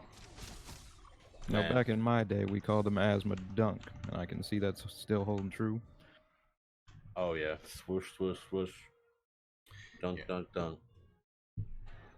This is why I play for the NBA. Yeah, Mortar Punisher over the wall. It's going to get bursted down very soon here. Dunk's coming in. He does complete that quest, which is going to be granting him some significant basic attack damage. The Immortal, only at a quarter health. Big John Cena coming out on 2 heroes right now. Melganis and Garrosh both falling so low. They're pushing for more. They're trying. They're still going to be... Oh, the big Dorito connects. Garrosh might be the target. The Blessed Shield comes up. Johanna with a big pin down, and the taunt connects with Garrosh, but it maybe is not good.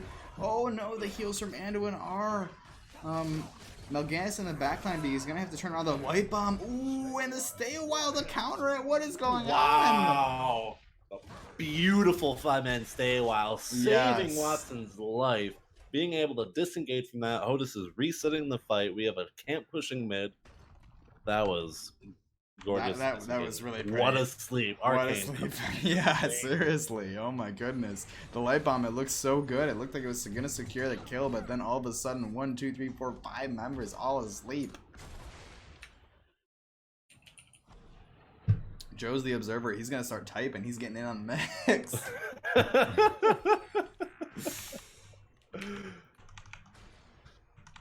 Yeah, and anyone that's just joining us now, thank you so much and welcome. This is game number 3 in B East Beast Division. The Beast Division is right, Mark. We are getting some spicy engagements today. Spicy comps, spicy maps, everything spicy. I'll be right back. Speaking of spice, that Hanzo arrow, it connects, and they're moving in. All of a sudden, Sonya, they're getting flipped in Garrosh combo. She's trying to whirlwind, she's trying to spin to win, but it does not work out here. Negative mark. Sonia falling. Rush B trying to get another fresh engagement on Deckard, falling awfully low, but Tyka's getting a kill on Kel'Thas. A counter kill on the Kel'Thas is huge. Mal'Ganis pops his bats, but now he's out of survivability. He's trying to queue out of there. The heal cancel goes off from Deckard. Of course, with that Emerald talent, which we should definitely point out at level 7. Yeah, Mark. Sapphire. Man, he's getting all the gems for that cube. Yeah, he's straight crafting an SOJ. I love the awkward silence as we move into 12 minutes in to game number 3. Level lead. It's looking still pretty good for the blue team. You know, for the Heroes of the US. Now, Mark, I was not thinking that joke was cringy. I was loving the joke. Just made me think of Kevin Jordan, one of the lead designers of the WoW Classic team, and oh wow, Kevin Jordan is actually named after. He also streams. Good guy. Sorry, who's Kevin Jordan? Why is it being talked about now? He's named after the SOJ, Stone of Jordan. Oh, really? Wow. He's the Jordan of that. That's absolutely delightful, actually. I really enjoy that. But I was just saying, I wasn't cringing to your joke. That's the first thought that came to my mind. No, it's okay. It's okay. I like the cringe here. I'm a big fan of Tim and Eric as we see the Shrine activating in the top lane. Level 16s, though. This is a very bad news for the red team. They do not have the 16s. They have nice pressure. Oh, man, a big 4-person condemn comes out in the slow, and now all of a sudden Sony's in the mix. Meanwhile, Mal'Ganis in deep, and oh, no, they're taking the fight. The 16s have been picked. Pyroblast gets interrupted here. Light Bomb gets cast, and oh, it only hits onto Sonya, but she's going to be whirlwinding out. The sleep comes out. Mal'Ganis in the backline still looking for a kill. No one has fallen yet, Joe. Mark, big chunky orb coming out on Kel'Thas, but the shield coming out. Thank God he had it.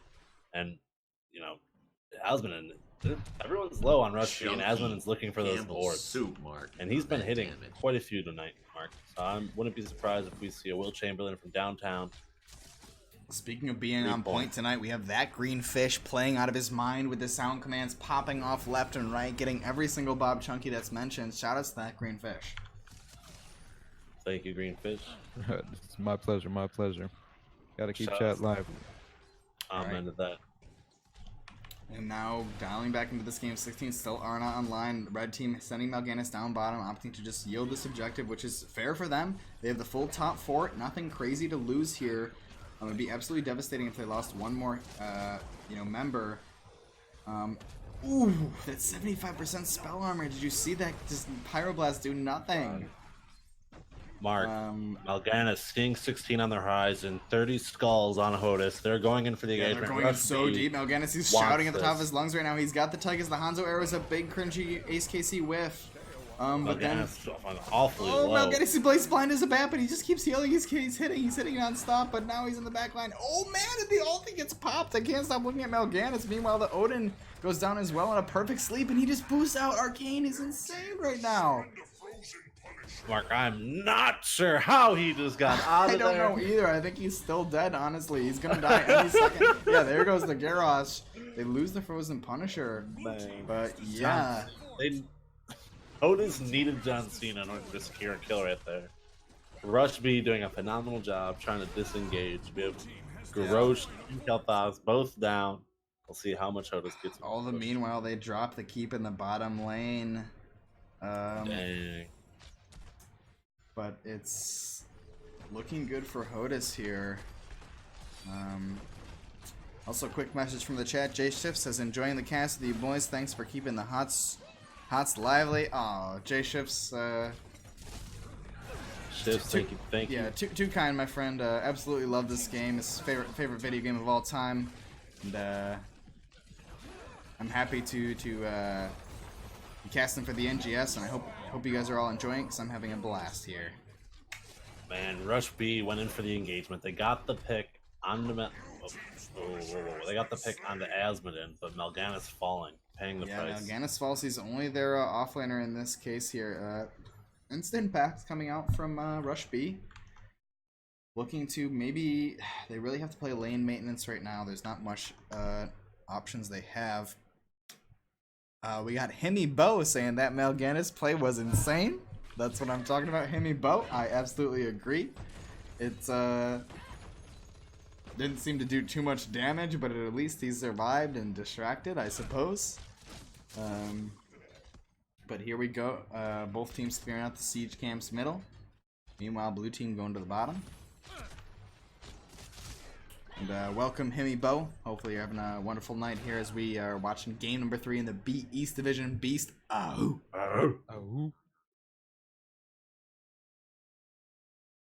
Yeah, I hope all is well. Both teams doing a phenomenal job at team fights and clearing lanes. And just doing a lot. Yeah, the pressure though. Look at these. Should be noted the forts. All forts healthy AF. It's the power, the pressure of the Azbidin. Even though Rush B is doing phenomenal at staying alive, it's just they cannot keep up with the macro, the lane clear, and the pressure from the blue team. They're holding on by the hair of their chinny chin chin. Yeah, Mark, you see a big rotation on Rush B top. So Asmodin's coming on down bot, clearing lane, sending out some demons, lieutenants, maybe, who knows.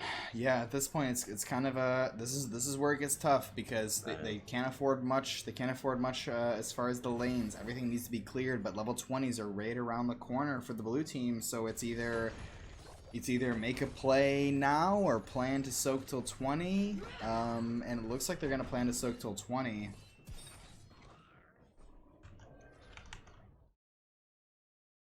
Hell yeah, Hemi, thank you so much. You can catch the VOD on Mark's channel, on the video on demand, or through Discord. Appreciate that, Hemi Boo. Any feedback you have, let me know. I would love to hear it. But happy you're here for game number 3. The first, yeah, it's number 3. So game number 1 was. Whoa, should we say anything? Should we say anything? We're not gonna say anything. We're not saying any spoilers. It was a sight to see. Game number 2 was even crazier on Sky Temple. So definitely you're in for a treat later. We were hyped to cast this as these two teams are number 5 and number 7 neck and neck on the standings. But this is what I was talking about, Joe. Level 20s, the Shrine phase. Blue team has it. Mark, we're going to be seeing fatty globes coming out. We got Pride on the board. Yeah, Pride has been taken. Going to be granting increased range, additional damage. Now, Rush B most likely not being able to get level 20 before their engagement on this objective. Yeah, it's going to be a Punisher on the core.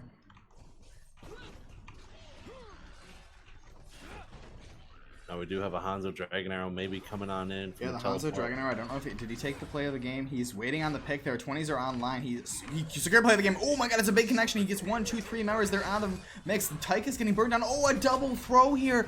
The Unstoppable goes down, but oh, and the big Dorito. It's a 2 for 2 trade. All of a sudden, now it's Sonya in the backline. She's tearing apart the red team. The healing comes out from Melganis. The Bat's keeping him up, but it's a 3 for 2, and now only Hanzo and Melganis remain. And there's the Mortar Punisher, and that's going to be the game, Joe. Mark, this game was insane. That last-ditch effort from Rush B, I loved it. The play of the game was so close from Hanzo. It was unbelievable. Almost falling to this mortal. Oh. Yeah, we're gonna look to get an interview with one of the members of HOTUS here. So anyone in chat has any questions, please load them up. We will be honored to ask them. The GGs are flying. There it is. GGs.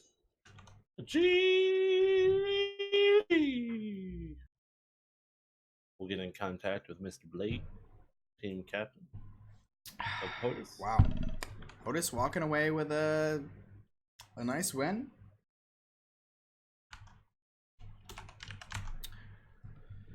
You know, something I had highlighted in the stats there, both teams had 3 dominations, one sitting around 11 points, the other at 9 points, so very, very evenly matched, and, you know, almost kind of what I hoped for and expected, that game number 3, the climactic finish. And a little treat with the Melganis play.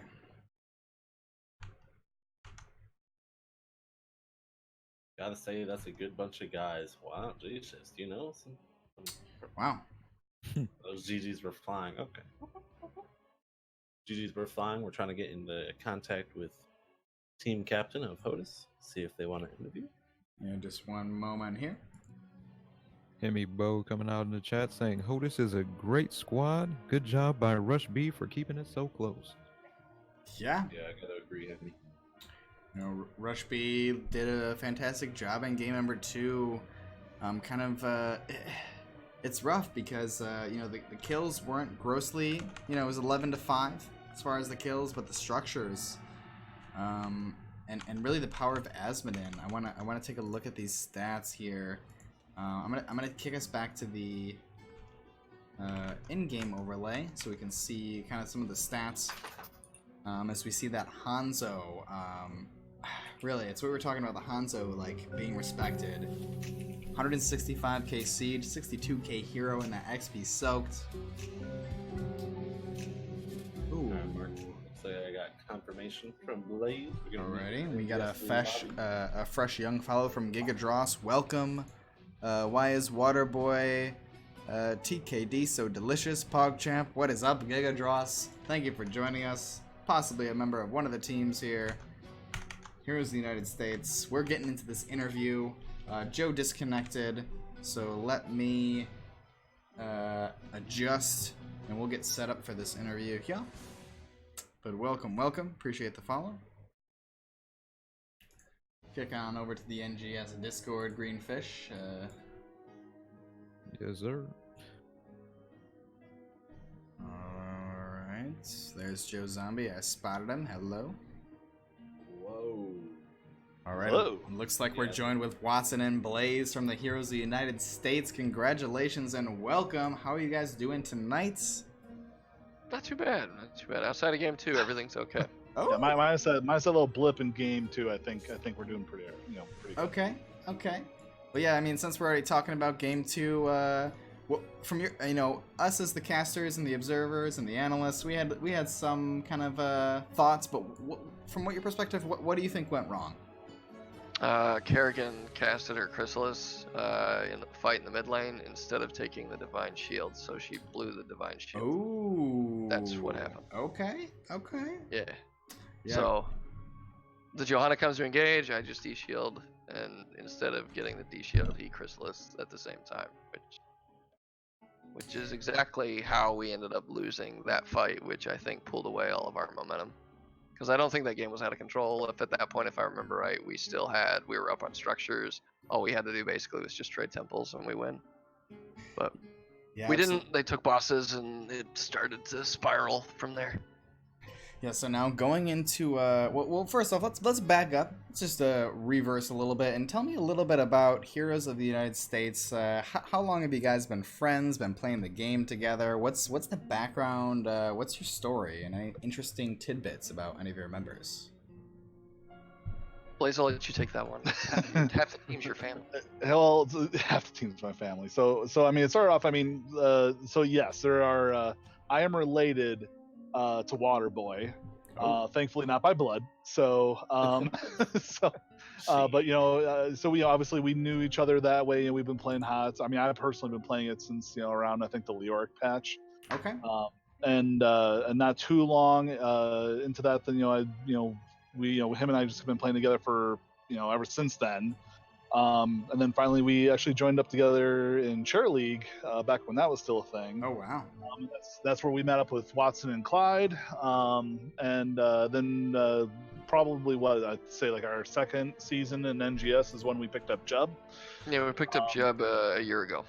Yeah, so Okay. I mean, pretty much since then, we've all been pretty much playing together. We used to have one other member with us when we first formed HOTUS.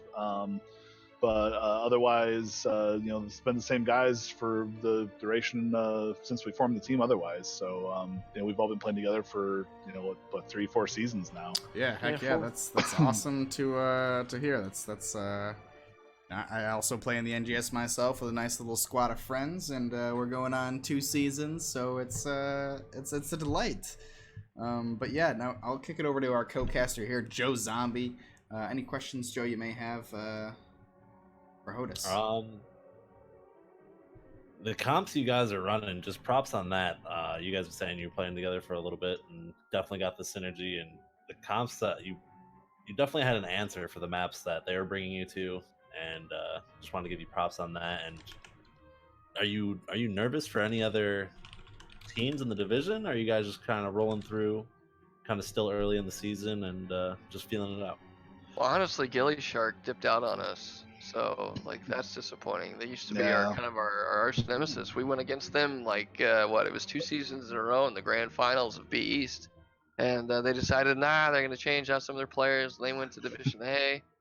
So no, this season's been a lot of meeting new teams. I mean, I don't know any of the players from Rush B. Haven't seen any of those guys. So it's a lot of we get to try completely new and exotic stuff because I don't know what they do. Let's just see what we can get away with. Yeah, I mean, it's not that. I mean, because there's a few teams out there that, and we actually did play Rush B before. Yeah, we did. So, but it's like 2 years ago. I have it in my Discord log, so I know it's there. But I mean, there's some teams out there that were, I recognize yet, and we still playing. But yeah, Gilly Shark was definitely like, I would call them not a nemesis. I'd say they're more like a rival. And I just want to be able to go to Stark like, you are my rival. But no, I mean, like there's some people out there that we do recognize yet. But no, anybody in particular that we're like, frightened about or worried about, I wouldn't say so. But there's definitely some good teams out there. But I don't think there's anybody that we're like, like shuddering to play against yet. More or less excited. Yeah, please keep bringing out those exotic comps because I'm digging them. Yeah, I was interested to see that auto attack Asmodin coming out a little bit on game 3 there. Well, yeah, I mean, it's a great way to get him stacked, right? Like if we have, especially on the shrine, so it gives them an opportunity to. Oh.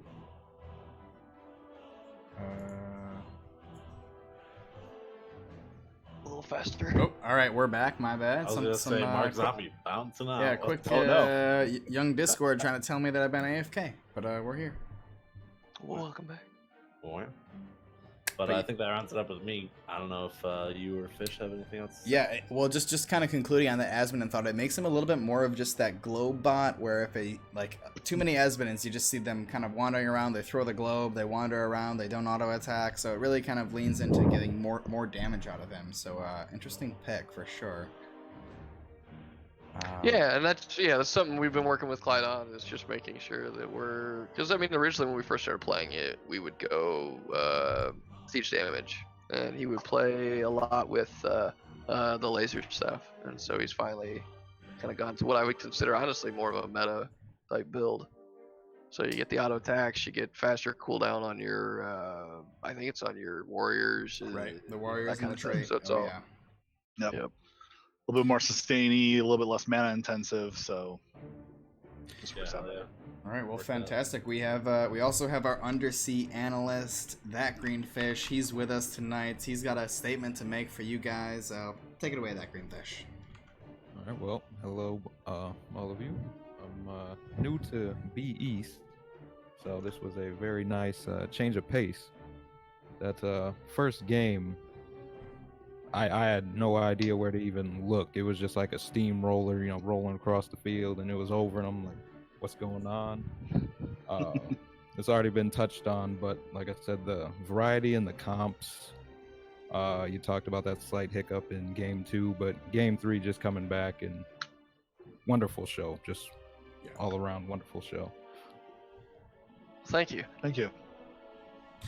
Alrighty, well, I think that's all we have for you guys. But any shout outs you may have to leave us off before you go celebrate and kind of relax for the night? The floor is yours. Hodus. Like to say, give a shout out to Clyde's car for getting him to the game finally. Yeah, better late than never, right? Yeah.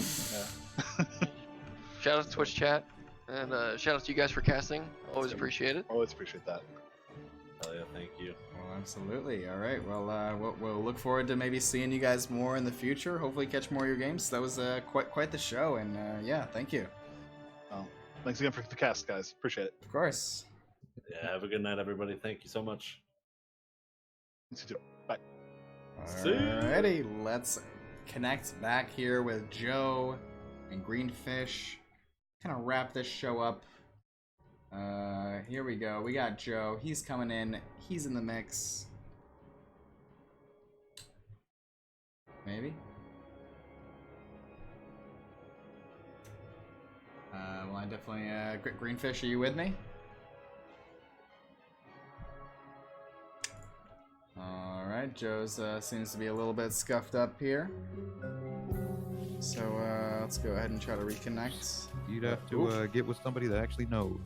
Himmy Bo, good stream. Keep up the good work. Love the synergy from the cast and crew. Much love. Hey, much love to you, friend. Thank you for being here in the chat. Oh, and yes, Hemi Bo, thank you. Thank you. But yeah, Joe, Greenfish, another one bites the dust, another one down, another cast. We also had a quick little follow there coming in, which I did Mark, go ahead and miss. Let me just interject before he loses his mind. Oh, yeah. Since you're back, I'll stop trolling Joe. I told him he was frozen. I started typing. Wait, what? I hate you so much. Unsubbing. Screw this. Alrighty, well, speaking of that, Joe and Fish, it's been great. And everyone in chat, thank you so much for joining us. That's gonna do it for us tonight. We have we're basically tentative Tuesday, Thursday.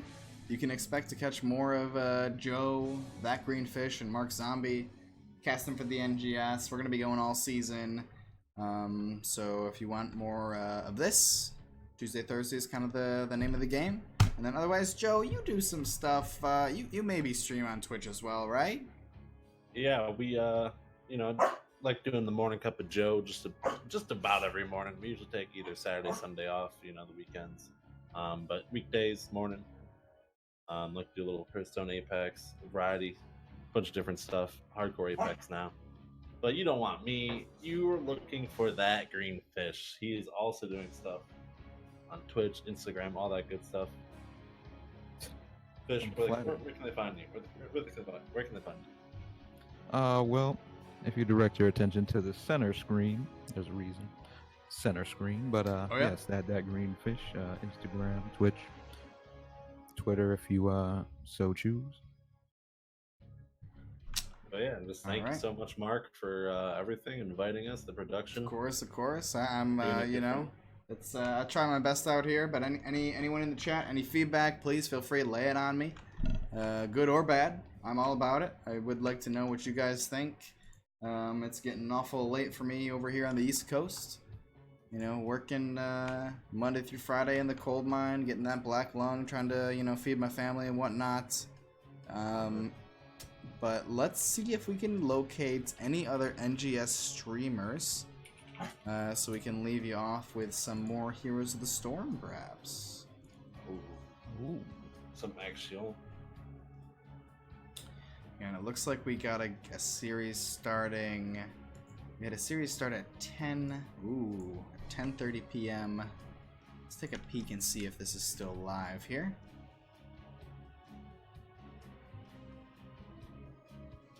Yes, we got another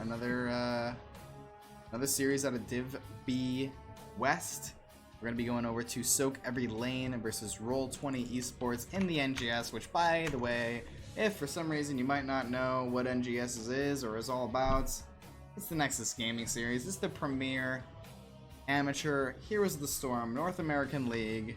They've got a website if you want to get involved, if you want to be a writer on the NGS, if you want to be an observer or an analyst like ThatGreenFish, perhaps. I mean, who doesn't want to be like ThatGreenFish? I do.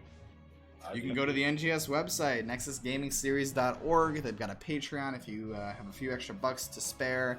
They have phenomenal rewards for subscribers. You get your own hero badge, which is pretty dope. Which is kind of like a lanyard that has some real life NGS stats.